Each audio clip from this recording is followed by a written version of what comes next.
Este es un tema del que, por ejemplo, en Europa hay una gran preocupación, que es el famoso futuro de las pensiones. Europa es una sociedad que envejece, donde hay poca gente joven, la gente tiene muy pocos hijos, y claro, el gran problema que enfrentan, incluso potencias del nivel de Alemania, de Francia, bueno, España también en gran medida, es que ellos están viendo que la bola, digamos, de presupuesto que cada año hay que destinar a los jubilados es cada vez mayor, porque hay cada vez más gente que supera los 65 años, dejan de trabajar, hay que pagarle las pensiones y se necesita que por el otro lado entre, digamos, nueva producción que genere fondos para sostener. Y ahí es donde tambalea el estado de bienestar, ¿no? Ahí es donde, exactamente, y es uno de los temas que, claro, en América Latina esto no lo vivimos de la misma manera que los europeos. En Europa hay verdadera preocupación por este asunto. Y vos sabés que hay dos economistas que trabajan en el Banco Mundial y que hoy nos acompañan. Estamos hablando de Rafael Rothman, que es licenciado en Economía de la Universidad de Buenos Aires y es especialista líder en protección social en el Departamento de Desarrollo Humano para América Latina del Banco Mundial. Y también nos acompaña Ignacio Apela, que también es economista de la Universidad de Buenos Aires y es economista para protección social en el mismo Departamento de Desarrollo Humano para América Latina del Banco Mundial. Ellos han escrito un libro que además nos han traído para que lo miremos. El libro se llama Más allá de las pensiones contributivas y es un libro que analiza uno de los temas que tenemos que empezar a mirar con mucha atención en América Latina, y es la sostenibilidad de nuestros sistemas de pensión. Ignacio, Rafael, un gusto tenerlos aquí. Gracias por acompañarnos. Por favor, el gusto nuestro. Gracias a ustedes. Bueno, ustedes han escrito este libro y uno de los temas que plantea el libro es la situación incluso de la Argentina. Argentina es uno de los países que se puede decir que está dentro de lo que es América Latina, que ustedes analizaron, los mejor posicionados en lo que es el pago de las jubilaciones, ¿no? Y de pensiones. Seguro, porque es uno de los países que tiene un sistema tradicionalmente más fuerte, que tiene una historia de esquema contributivo más tradicional, y además porque, al igual que el resto de los países, y este es el foco que intentamos darle en este libro a la discusión, es uno de los países que han tomado medidas más fuertes buscando la inclusión. Ajá. Vos decís recién en tu introducción el enorme desafío que tienen muchos países europeos, que tienen serios problemas financieros, fiscales, de corto, mediano y largo plazo. Y es interesante esa introducción para hacer la comparación con lo que pasa en nuestra región, porque mientras que en Europa el desafío es cómo hacer para pagarle la jubilación a la mayoría de los europeos que ya están adentro del sistema, en la mayoría de nuestros países, no en todos, pero en la gran mayoría, el enorme desafío es cómo incluir a la gente en un sistema. Tenemos sistemas previsionales, sistemas de jubilaciones en América Latina que en algunos casos los mejores cubren al 60, 70, 80% de la población, hasta el 90% ahora de la población adulta mayor, pero más de la mitad de los países cubren al 20, al 30. O sea, son sistemas que se supone que tienen que proteger a los adultos mayores y que solamente llegan al 20%, que para colmo suele ser el 20% más rico. Con lo cual la verdad es que al final casi no protegen a la población que necesita algún tipo de protección. Y lo que hicimos en este libro fue intentar relevar las experiencias que ha habido en los últimos 10, 15 años, porque ha sido muy fuerte, de esfuerzos, que es muy heterogéneo, que hay mucha variedad y por eso son capítulos para cada país, tratando de entender qué se ha hecho y cómo se ha ido avanzando, porque es muy claro que ha habido un avance sostenido para incluir más. Falta mucho, hay distintos niveles de avance. Los países del sur, Argentina, Chile, Uruguay, Brasil, han mejorado mucho más que otros países, pero en todos lados vemos una tendencia positiva y nos parecía algo importante de observar y remarcar. Ignacio, ¿qué pasa con uno de los temas que en la Argentina muchas veces también lo hemos hablado, que es cuando se otorgan jubilaciones, las llamadas pensiones no contributivas, es decir, cuando se jubila gente que está en edad de jubilarse, pero que en realidad estaban en el sistema informal, nunca aportaron? Entonces, claro, muchas veces la duda de los que están en el sistema formal me dicen, a ver, yo estoy en el sistema formal, yo contribuyo, pero resulta que cuando llegamos al final, el que no contribuyó también cobra, ¿no? A ver, como decía Rafael, si bien el desafío de Europa es cómo pagarle a todos los adultos mayores en América Latina, en Argentina incluido, el problema es cómo incorporar a los adultos mayores que quedan excluidos del sistema. ¿Por qué quedan excluidos del sistema? Básicamente porque el desempeño del sistema previsional lo que replica es el desempeño del mercado laboral. Entonces, muchos trabajadores durante todo el ciclo de vida entran y salen del mercado formal frecuentemente, con mucha frecuencia. Y es muy difícil para muchos, en Argentina en algún momento hasta el 40%, actualmente es el 40%, alcanzar los 30 años de aporte que se requiere. Eso por un lado, digo, hay un grupo vulnerable que hay que ir a proteger. Por otro lado, y referido a tu pregunta, si bien es verdad lo que decís vos, que puede haber un problema de incentivos desde el trabajador formal en función de lo que observa, también es verdad que parte del sistema tradicional contributivo de reparto se financia con recursos de rentas generales, que son aportados por los trabajadores actuales e informales también. Entonces lo que se genera es un problema potencial de subsidios cruzados, es decir, ¿Pero y por qué los informales? Si los informales supuestamente no tributan. pagando el IVA. Ah, pagan IVA, ok. Perfecto. Entonces, la moratoria provisional, en el caso particular de Argentina, en parte lo que viene a saldar es ese problema de inequidad horizontal que se genera. Les pregunto un tema que tiene que ver con, para extendernos un poco hacia América Latina, ¿no? ¿Qué pasa en el caso chileno? Porque me interesa preguntarles esto porque Argentina, y después vamos a hablar particularmente de eso, Argentina hizo la experiencia de las AFJP que luego fue desmontado por el actual gobierno, ¿no?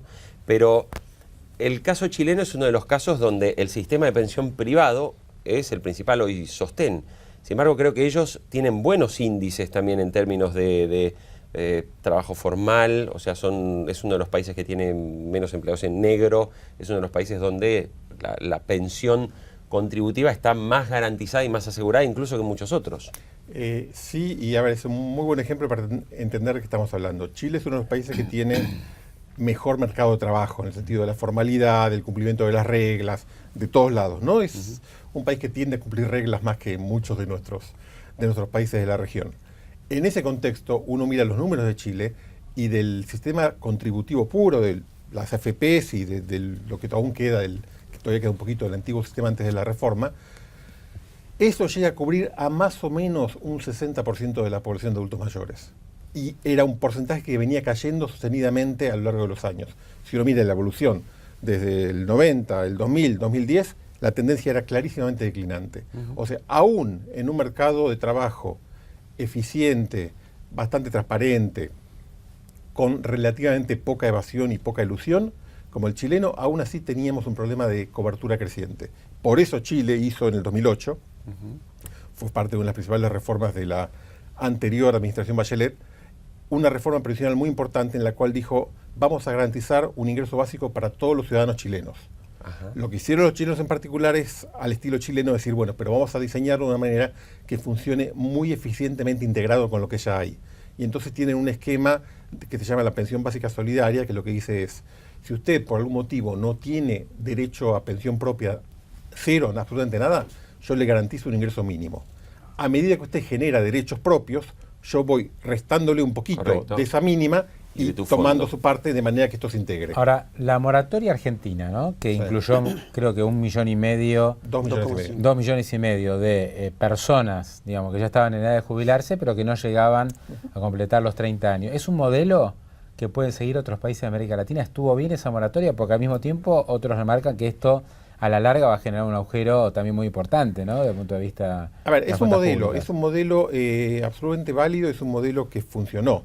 Es un modelo relativamente más caro que otros, porque es un modelo muy generoso en términos de una inclusión muy amplia, muy rápido. Dijeron, a partir de mañana, una cosa que vemos en el libro es que algunos países dijeron, vamos a ampliar la cobertura, pero ¿sabes qué? Lo vamos a hacer en un periodo de 5 años, de a poquito, porque Argentina dijo, a partir de mañana, si usted es ciudadano argentino, tiene derecho a venir, presentar los papeles de ANSES, y al mes siguiente está cobrando. Había que presentarse solamente en la moratoria provisional, había que empezar a pagar una cuota para... Pagar una cuota, pero con la primera cuota paga entrabas directamente al sistema y podías cobrar al mes siguiente. No siempre era al mes siguiente, pero digo, era muy rápido. Ese modelo es un modelo que tiene como virtud importante una inclusión muy grande y además un pago de beneficios relativamente alto, porque el beneficio que se pagaba al fin del día era una jubilación, en casi todos los casos la mínima, pero era una jubilación. Y entonces eso tiene un costo fiscal más importante. En el otro extremo podés ver casos como el de Colombia, donde lo que han hecho es decir, no, nosotros no tenemos recursos, no tenemos capacidad en este momento de salir a decir vamos a darle protección a todos los adultos mayores. Entonces lo que vamos a hacer es usar el modelo que tenemos vigente para dar protección a las familias con niños muy pobres, y hay todo un mecanismo de focalización, que hacen encuestas, que a partir de la encuesta identifican quiénes son los más pobres y los más vulnerables, y aplicamos lo mismo para los adultos mayores, para los viejos. Y vamos a focalizar un programa que ni siquiera lo llaman pensión, es una transferencia, una ayuda a los adultos mayores. Detectando cuáles son los sectores más vulnerables. Para ese grupito. Claro. Lo que eso hace es efectivo para ese grupito y además paga poco, paga mucho menos que una jubilación tradicional, porque no está pensado como un derecho jubilatorio, sino que está pensado como una ayuda de emergencia para que esa gente tenga para comer. Y para eso funciona bien. Ahora, hay mucha gente que se queda fuera. Es más barato, ¿a costa de qué? De que esa gente fuera. Hay una regla, a ver, cuando uno habla de jubilaciones, hay una regla que no tiene salida. Uno habla de cobertura, que quiere decir cuánta gente está protegiendo. Habla de adecuación, que quiere decir cuánto le estoy pagando. Y habla de sostenibilidad, que quiere decir cuánto cuesta. Si yo quiero más cobertura y más adecuación, me sale más caro. Y si yo quiero ahorrar plata, es porque cubro menos gente o porque pago menos. Aritmética, no tiene ciencia. Nadie descubrió la pólvora de cómo hacer para pagarle mucha plata a muchos jubilados y que salga barato. Y esa es una decisión política y como tal son todas razonables, siempre y cuando se tomen responsablemente y en un marco de entender el espacio fiscal que tiene un país. Lo que en general nosotros hemos visto haciendo esta revisión es que todos los países han tomado decisiones que no son riesgosas en el corto plazo. Por supuesto, cuando uno mira los países que tienen poblaciones más viejas, que tienen más cobertura, que tienen mejores beneficios, son países que toman más riesgos. Porque si vos haces un sistema que cubra a toda la población de Uruguay, a toda la población de Argentina, a toda la población de Brasil, obviamente hay más posibilidades de que en algún momento eso te salga muy caro. Si vos haces un sistema que cubra solamente al 5% de los adultos mayores de Colombia o de El Salvador, es muy difícil que eso nunca te cueste mucho. Pero a cambio de eso es que la protección que está dando es muy poquita. Es un trade-off, ¿no? Ahora, Ignacio, ¿y qué pasa en el caso de países como la Argentina que tienen altos niveles de inflación? Porque entiendo que, al final de cuentas, también hay un problema. Digo, se fijan unas pensiones que suelen tener un valor, de hecho se está discutiendo en los últimos días. Lo que anunció Cristina de aumento de jubilaciones, ya prácticamente en marzo habrá quedado licuado. Sí, pero eso no solamente es un problema que afecta no solamente al sistema de pensiones, afecta a todos los... Digo, estamos discutiendo paritarias con los docentes actualmente por el mismo fenómeno. Hay una fórmula que hace 5 años no había de movilidad jubilatoria que tiene en cuenta dos indicadores relevantes para las personas que lo discutieron en aquel momento, como es por un lado la evolución del índice de salarios en el mercado formal y por otro lado la recaudación del ANSES, lo cual permite establecer cuál es la capacidad de pago y a partir de ese indicador se establece una movilidad del beneficio. En el indicador no está explícitamente establecido la variable inflación. Correcto. Si querés puede ser un proxy el índice de salarios, si es que se ajusta por inflación, digo, no desconozco, pero si querés podría ser de esa manera. Pero sí, es un fenómeno que ocurre y hasta que en agosto o septiembre no se vuelva a ajustar el haber jubilatorio, bueno, hay que juntar menos. Quisiera preguntarles, Argentina vivió durante algunos años con un sistema de AFJPs que en un punto, por lo que recién nos describías, pareció mejor inicialmente que el originalmente chileno porque incluía un aporte del Estado inicial de sostenimiento por parte del Estado. Ustedes como economistas y como expertos que han analizado todos los países, ¿el sistema de AFJP era un buen sistema, era un sistema sostenible o fue una decisión acertada nacionalizar los fondos? El sistema de AFJP es una opción sobre el modelo que tenés para gestionar el sistema contributivo. Si uno mira los países en la región, tiene un grupo importante de países que tienen sistema de capitalización a la FJP, Chile, Uruguay en una escala mucho más chica, Bolivia, Colombia, Perú, y países que no. Hoy día Argentina, claramente Brasil. Y lo que uno ve cuando mira los indicadores de performance de los sistemas, cómo están funcionando, es que no es un factor determinante.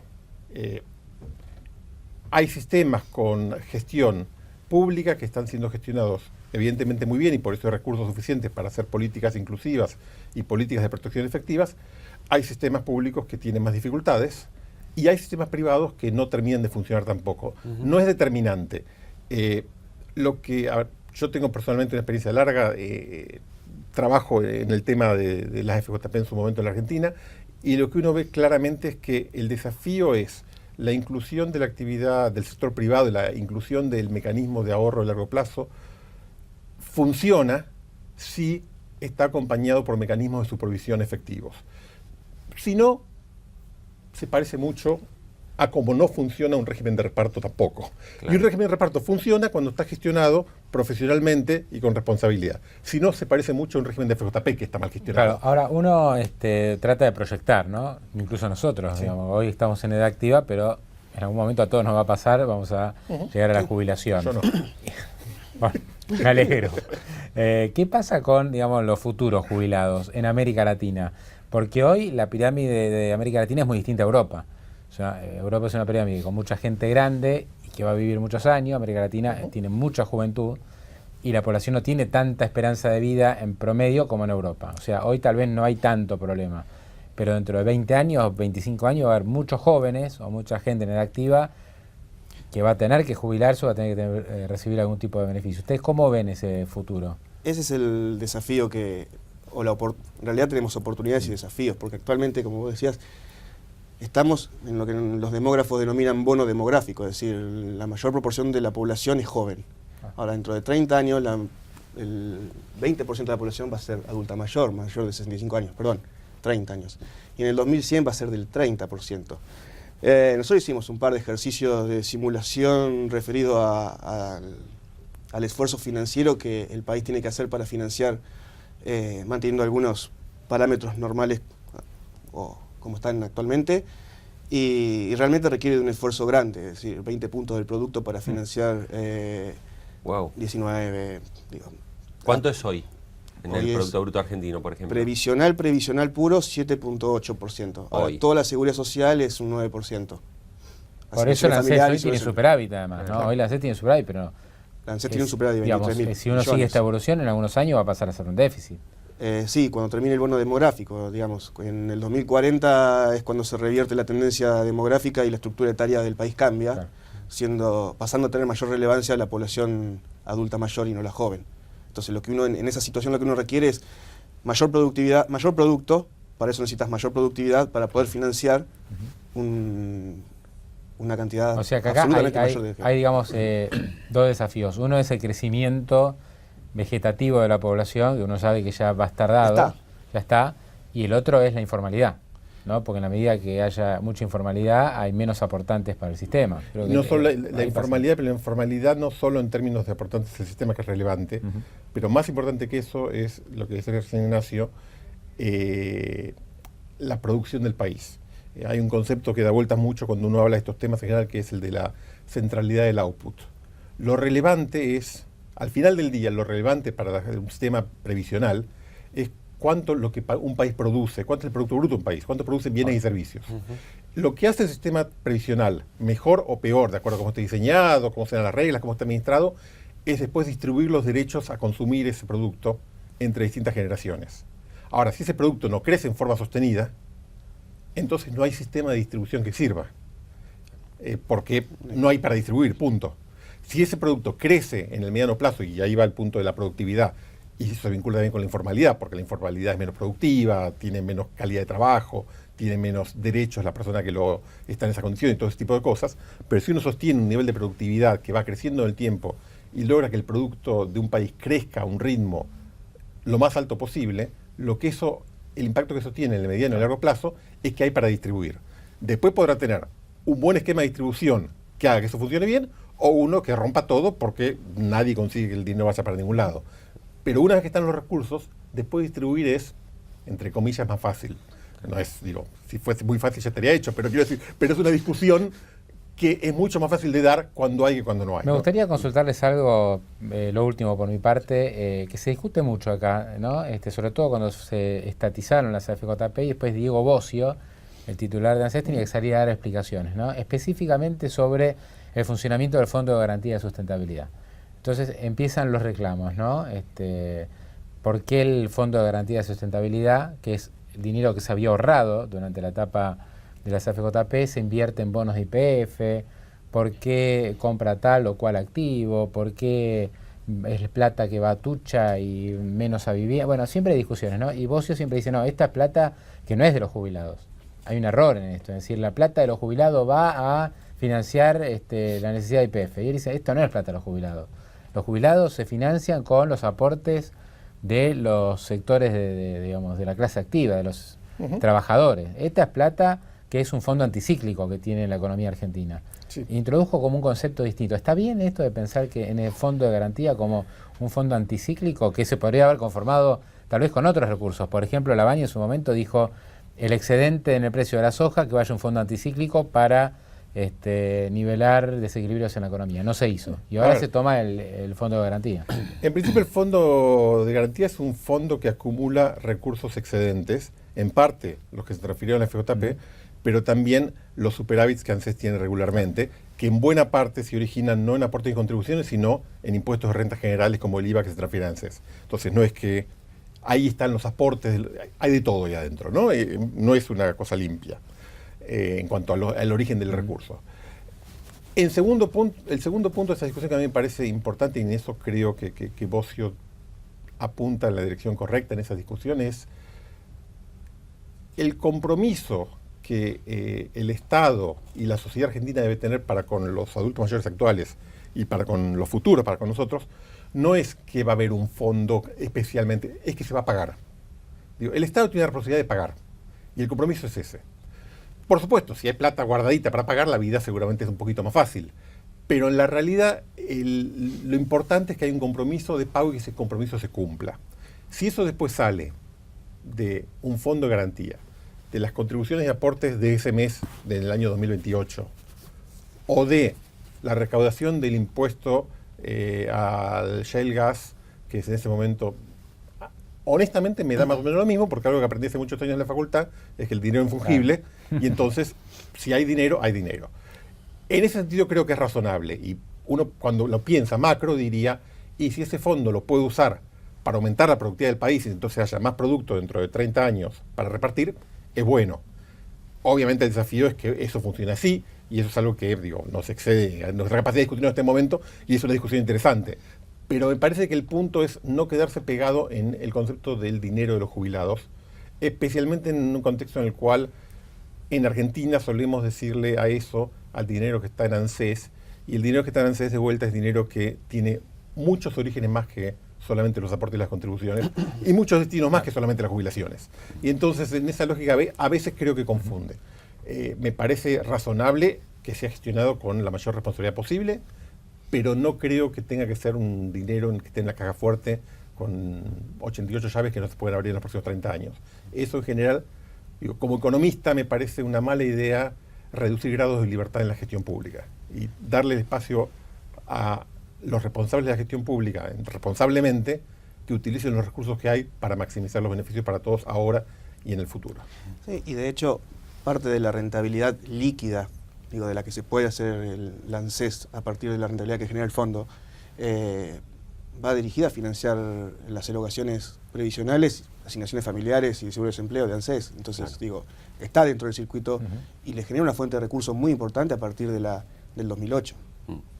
Muy bien, Rafael Rothman, Ignacio Apella, que son economistas del Banco Mundial, queremos agradecerles que hayan visitado los estudios de Infobae TV y bueno, mucho éxito con la presentación de este libro. Muchas gracias. Muchas gracias a ustedes. Gracias. Jorge, gracias por tu visita. Dale, muy bien. Nos vemos. Bueno, hacemos una tanda, le agradezco yo también a los economistas del Banco Mundial que se han acercado hasta aquí. Tanda, un minutito y ya seguimos.